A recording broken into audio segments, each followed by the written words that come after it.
வணக்கம். நம்ம area digital செய்திக்காக செய்தி வாசிப்பாளர் சாந்தி சிவா. திருவள்ளூர் அருகே மின்கசிவால் பர்னிச்சர் கடையில் ஏற்பட்ட தீ விபத்தில் சுமார் 3 லட்சம் மதிப்புள்ள பொருட்கள் எரிந்து சாம்பலாகின. வீடுகள் நிறைந்த குடியிருப்பு பகுதியில் இதுபோன்ற தீ விபத்து நடந்ததால் பெரும் பரபரப்பு ஏற்பட்டது. திருவள்ளூரை அடுத்த மணவாள நகர் பாரதிதாசன் தெருவைச் சேர்ந்தவர் காதர் பாஷா.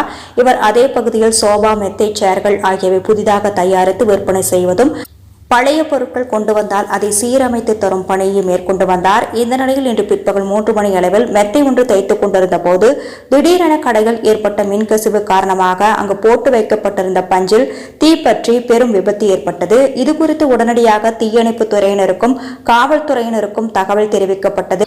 தகவல் அறிந்து சம்பவ இடத்திற்கு வந்த தீயணைப்பு துறையினர் 1 மணி நேரம் போராடி தீயை கட்டுக்குள் கொண்டு வந்தனர். இருப்பினும் பஞ்சு மற்றும் தேங்காய் நார் போன்ற எரியக்கூடிய தன்மை உள்ள பொருட்கள் கடையில் இருந்ததால் அனைத்து பொருட்களும் தீயில் கருகி சாம்பலானது.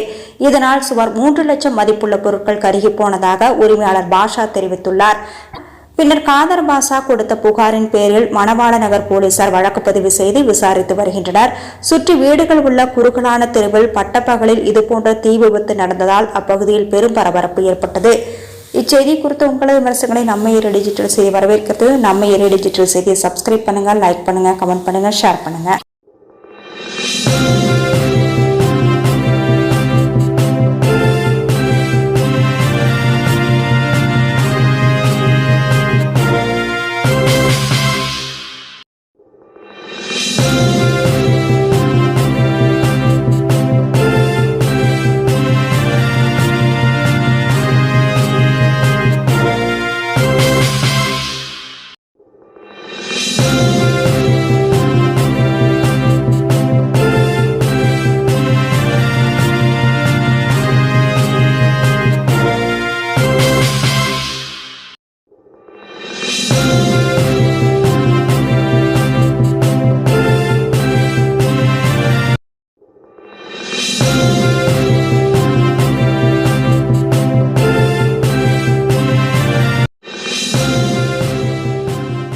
செய்திகளை உடனுக்குடன் தெரிந்து கொள்ள சேனலை மறக்காம சப்ஸ்கிரைப் பண்ணுங்க, லைக் பண்ணுங்க, ஷேர் பண்ணுங்க, மறக்காம பெல் பட்டனை கிளிக் பண்ணுங்க.